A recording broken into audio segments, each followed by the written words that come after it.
ನಮ್ಮಕ್ಕ ಈ ರೇಂಜಿಗೆ ದೇವಸ್ಥಾನ ರೌಂಡ್ ಹೊಡಿತಾಳೆ ಅಂದರೆ ಜೀವ ಜಲ್ಲಂದಿದೆ ಅಂತಾನೆ ಅರ್ಥ. ಆದರೂ ಸೈಲೆಂಟಾಗಿರೋದು ನೋಡಿದ್ರೆ ಮುಂದೆ ದೊಡ್ಡ ವೈಲೆನ್ಸ್ ಆಗೋ ಥರನೂ ಇದೆ. ಅಲ್ಲ, ಚಿಕ್ಕ ಪುಟಾಣಿ ಮಕ್ಕಳೆಲ್ಲ ಸುಹಾಸಿನಿಗೆ ಚಮಕ್ ಕೊಡಂಗೆ ಆಗೋಯ್ತಲ್ಲ, ಅದು ಈ MLA ಪರಮಾನಂದ ಜೊತೆಗಿರುವಾಗ. ನೋನು ಮೊದಲು ಜೀವ ಯಾಕೆ ನೊಂದಿದೆ ಅಂತ ಕೇಳಬೇಕು.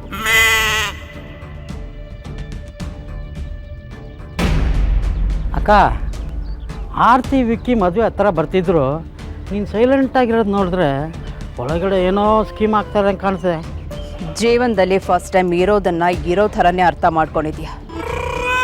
ದೇವಸ್ಥಾನದಲ್ಲಿ ಇದೆಲ್ಲ ಯಾಕೆ, ಬಿಟ್ಟು ಹಾಕು. ಅಬ್ಬಾ, ಕೊನೆಗೂ ಸ್ಕೆಚ್ ರೆಡಿ ಆಗ್ತಿದೆ ಅಂತ ಪಕ್ಕಾ ಆಯಿತು. ಆದರೆ ವೇದಾಂತ್ ಅವರಿಬ್ಬರು ನಿಶ್ಚಿತಾರ್ಥ ಮಾಡ್ಕೊಂಡು ಬಂದಮೇಲೆ ನನಗೆ ಯಾಕೋ ಕೆಲಸನೇ ಇಲ್ಲ ಅನಿಸ್ತಾ ಇದೆ. ಯೋಚನೆ ಮಾಡಬೇಡ ಅತ್ತೆ. ಅದೇನೇ ಮಾತುಕತೆ ಇದ್ರು ಈಗಲೇ ಆಗಬೇಕು. ಹಾಗಾಗ್ಬೋದು, ಹೀಗಾಗ್ಬೋದು, ಅವರೇನೋ ಮಾಡ್ತಾರೆ, ಇವರೇನೋ ಮಾಡ್ತಾರೆ ಅಂತ ಲೆಕ್ಕ ಹಾಕಿ ಹಾಕಿ ನನಗೂ ಸಾಕಾಗೋಗಿದೆ. ನಿಮ್ಮ ಪ್ಲಾನ್ ಏನೇ ಇದ್ರು ಇವತ್ತೇ ಈಗಲೇ ರಿವೀಲ್ ಆಗಬೇಕು. ಸಾರಿಕಾ, ಇದು ದೇವಸ್ಥಾನ, ಅವಸರ ಮಾಡಬೇಡ, ಒಳ್ಳೇದಲ್ಲ. ಅವಸರ ಮಾಡಬಾರ್ದಾ? ಓಹೋ, ಹಾಗಾದ್ರೆ ವಿಕ್ಕಿ ಆರ್ತಿಗೆ ಮಕ್ಕಳಾದ್ಮೇಲೆ ಆರಾಮಾಗಿ ನಿಮ್ಮ ಪ್ಲಾನ್ ಏನಂತ ಕೇಳಬೇಕಾ? ನನಗೂ ಸಾಕಾಗೋಗಿದೆ ಅತ್ತೆ. ಅದೇನೇ ಇದ್ರು ದೇವ್ರ ಮುಂದೆನೇ ಇತ್ಯರ್ಥ ಆಗಬೇಕು.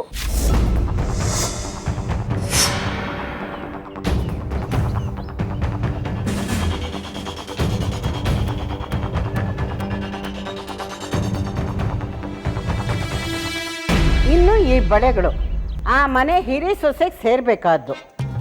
ಇದಕ್ಕೆ ಅಂತ ವಿಶೇಷವಾದ ಬಾಕ್ಸ್ ಮಾಡಿಟ್ಟಿದ್ದೀನಿ. ಬೀರುವಿಂದ ಈ ಬಳೆ ತೆಗಿಬೇಕಾದ್ರೆ ಬಾಕ್ಸನ್ನ ಅಲ್ಲೇ ಎಲ್ಲ ಬಿಟ್ಟು ಬಂದೆ. ಅರ್ಜೆಂಟಲ್ಲಿ ಈ ಬಾಕ್ಸ್ ಸಿಕ್ತು, ಇದರಲ್ಲೇ ಹಾಕೊಂಡು ಬಂದೆ. ಏನು ಹಿರಿ ಸೊಸೆನ ಬಳೆಗಳ ಬಾಕ್ಸ?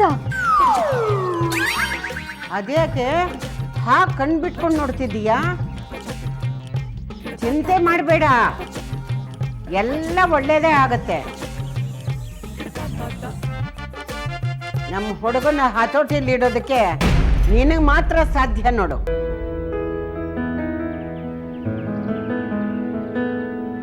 ಸರಿ, ನಾನಿನ್ನು ಬರ್ತೀನಿ. ಅಯ್ಯೋ ಇರಿ ಅಜ್ಜಿ, ನಾನಿನ್ನೂ ನಿಮಗೆ ಕುಡಿಯೋಕ್ಕೆ ಏನೂ ತಂದುಕೊಟ್ಟೇ ಇಲ್ಲ. ಮೊದಲನೇ ಸರಿ ಮನೆಗೆ ಬಂದಿದ್ದೀರಾ, ಒಂದು ನಿಮಿಷ ಇರಿ, ಹಾಗೆ ಹೋಗಬಾರ್ದು. ಪರವಾಗಿಲ್ಲಮ್ಮ, ನಾವು ಬಂದಿದ್ದು ನಿಮ್ಮನ್ನೆಲ್ಲ ನೋಡಿದ್ದೆ, ಹೊಟ್ಟೆ ತುಂಬೋಯ್ತು. ಮತ್ತೆ ಬರೋದು, ಕುಡಿಯೋದು, ತಿನ್ನೋದು ಇದ್ದಿದ್ದೆ. ಈಗ ಹೋಗಿ ಬರ್ತೀವಿ, ಇನ್ನೊಂದ್ಸಲ ಬರ್ತೀವಿ. ಆದ್ಯಾ, ನಡಿ ಹೋಗೋಣ.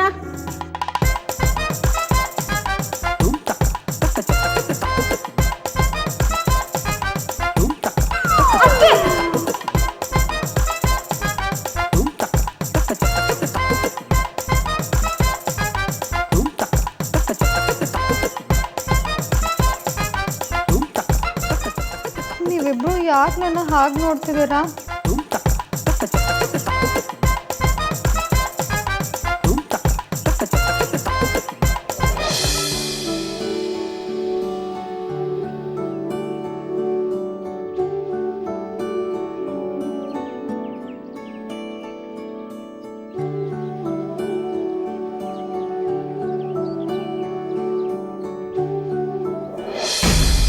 Sarika, calm down. ಈಗ ನಾನು ಮಾತಾಡ್ಬೋದಾ? ಏನಕ್ಕ ಅವಳನ್ನ ಕೇಳೋದು? ಏನೇ ಕೇಳೋದಾದ್ರೂ ಅವಳು ಕೇಳಬೇಕು, ನೀನು ಹೇಳಬೇಕು. ಅಂಕಲ್, ನೀವು ಸುಮ್ಮನಿರಿ. ನೋಡು, ಈ ಚಿಲ್ಟಾರಿ ಪಿಲ್ಟಾರಿನೆಲ್ಲ ಇಟ್ಕೊಂಡು ಯುದ್ಧ ಮಾಡ್ತೀನಿ ಅಂತೀಯ. ಇವಳಿಗೆ ಪೇಷನ್ಸೇ ಇಲ್ಲ. ಅಲ್ಲ, ಈ ಮಕ್ಕಳುಗಳೆಲ್ಲ ಹೆಂಗೆ ಸಹಿಸ್ಕೋತೀಯ ಅಂತ. ಪರಮಾನಂದ, ಸುಮ್ಮನೆ. ಸಾರಿಕಾ, ನಾನು ನಿನಗೆ ಮಡಲು ತುಂಬ ಶಾಸ್ತ್ರ ಮಾಡಿದ್ದೀನಿ ಅಂದಮೇಲೆ ನೇನೇ ನನ್ನ ಮನಸ್ಸೊಸೆ, ಅದರಲ್ಲಿ ಯಾವ ಡೌಟು ಬೇಡ. ಕೈ ಮೀರಿ ಹೋಗಿರೋದನ್ನ ಹೇಗೆ ಕಂಟ್ರೋಲಿಗೆ ತಗೊಳ್ಬೇಕು ಅಂತ ನನಗೆ ಚೆನ್ನಾಗಿ ಗೊತ್ತು. ಕೆಲವರಿಗೆ ನಾನು ಮಾಡೋದು ದುರಾಲೋಚನೆ ಅನ್ಸತ್ತೆ, ಆದರೆ ಅದು ದೂರಾಲೋಚನೆ ಆಗಿರುತ್ತೆ. ಇವತ್ತು ಊಟ ಸಿಕ್ಕಿದ್ರೆ ಸಾಕು, ನಾಳೆದ್ರ ಬಗ್ಗೆ ಚಿಂತೆ ಇಲ್ಲ ಅನ್ನೋ ಜಾಯಮಾನ ನಂದಲ್ಲ. ಬಟ್ ನಾನು ಏನು ಮಾಡ್ತೀನಿ, ಹೇಗೆ ಮಾಡ್ತೀನಿ ಅಂತ ಪ್ರತಿಯೊಂದು ಟೈಮಲ್ಲೂ ನಿನಗೆ ಹೇಳೋ ಅವಶ್ಯಕತೆ ಇಲ್ಲ. ನನ್ನ ಮಾತಿಂದ ನಿಮ್ಗೆ ಹರ್ಟ್ ಆಗಿದ್ರೆ ಐ ಆಮ್ ಸಾರಿ. ಬಟ್ ನಾನು ಹಾಗೆ ಮಾತಾಡೋದಕ್ಕೆ ನನ್ನ ಫ್ರಸ್ಟ್ರೇಷನ್ನೇ ಕಾರಣ. ಓಕೆ ಸಾರಿಕಾ, ನನಗೆ ಅರ್ಥ ಆಗುತ್ತೆ.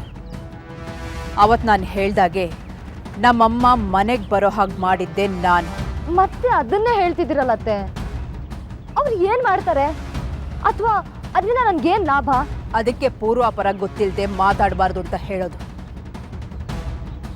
ನಮ್ಮಮ್ಮನ ಬಗ್ಗೆ ನನಗೆ ಚೆನ್ನಾಗಿ ಗೊತ್ತು. ಅವರೊಂಥರ ಸ್ಲೋ ಪಾಯ್ಸನ್. ವಿಷ ಏರೋದು ನಿಧಾನ, ಅದು ಏರ್ತಿದೆ ಅಂತನೂ ಗೊತ್ತಾಗಲ್ಲ. ಆದರೆ ಆ ವಿಷ ಏರಿದ್ರೆ ಅದರಿಂದ ತಪ್ಪಿಸ್ಕೊಂಡು ಬದುಕೋದಕ್ಕೆ ಸಾಧ್ಯನೇ ಇಲ್ಲ. ನಂದು ಬಿಸಿ ರಕ್ತ, ಪೇಷನ್ಸ್ ಇಲ್ಲದೆ ಏನೇನೋ ಕೇಳ್ತೀನಿ ಅಥವಾ ಎಲ್ಲರ ಮೇಲೂ ಡೌಟ್ ಪಡ್ತೀನಿ. ಆದರೆ ನೀವು ಅರ್ಥ ಮಾಡಿಸ್ಬೋದಲ್ವಾ ವಿಷ ಏರಿದ್ರೆ ಏನಾಗುತ್ತೆ ಅಂತ? ಇದು ಮಾತಾಡೋ ರೀತಿ ಅಂದರೆ ನಮ್ಮಮ್ಮ ವೇದಾಂತ್ಗೆ ಮದುವೆ ಆಗೋಂತ ತಲೆ ತಿಂತಿದ್ದಾರೆ. ಅವನಿದಕ್ಕೆ ಖಂಡಿತ ಒಪ್ಪಲ್ಲ. ಇದನ್ನೇ ಮುಂದೆ ಇಟ್ಕೊಂಡು ನಾನು ಕಂಡೀಷನ್ ತರ್ತೀನಿ. ಏನು? ಇನ್ನೇನು, ವೇದಾಂತ್ ಮದುವೆ ಆಗದೆ ವಿಕ್ಕಿ ಮದುವೆ ಆಗೋದಕ್ಕೆ ಸಾಧ್ಯ ಇಲ್ಲ ಅಂತ. ಅತ್ತೆ, ನೀವು ತುಂಬ ಸ್ಲೋ ಆಗಿದ್ದೀರಾ. ಮದುವೆಗಿನ್ನು ಎಷ್ಟು ದಿನ ಇದೆ? ನನಗಿನ್ ಕಾಯೋ ಪೇಷನ್ಸ್ ಇಲ್ಲ. ಸಾರಿಕಾ, ಹುಡುಗಾಟ ಆಡಬೇಡ. ಹೇಳಿದ್ದನ್ನ ಅರ್ಥ ಮಾಡ್ಕೊ. ಸಾರಿ ಅತ್ತೆ, ನಿಮಗೇನು ಬೇಕೋ ಅದನ್ನ ನೀವು ಮಾಡ್ಕೊಳ್ಳಿ, ನನಗೇನು ಬೇಕೋ ಅದನ್ನ ನಾನು ಮಾಡ್ಕೋತೀನಿ.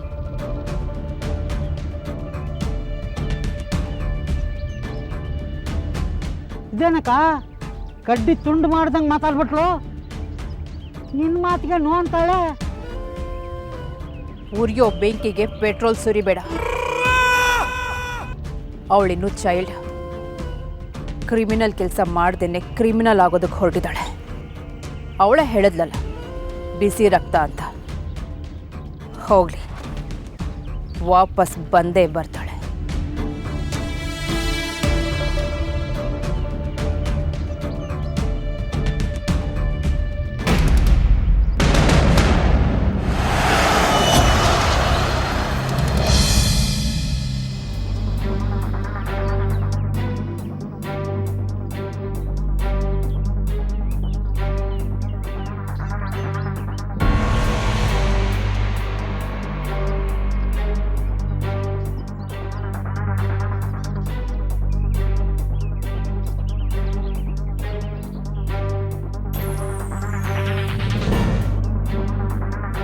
ಅರೆ ವೇದಾಂತ್, ನೀವೇನು ಮಾಡ್ತಿದ್ದೀರಾ?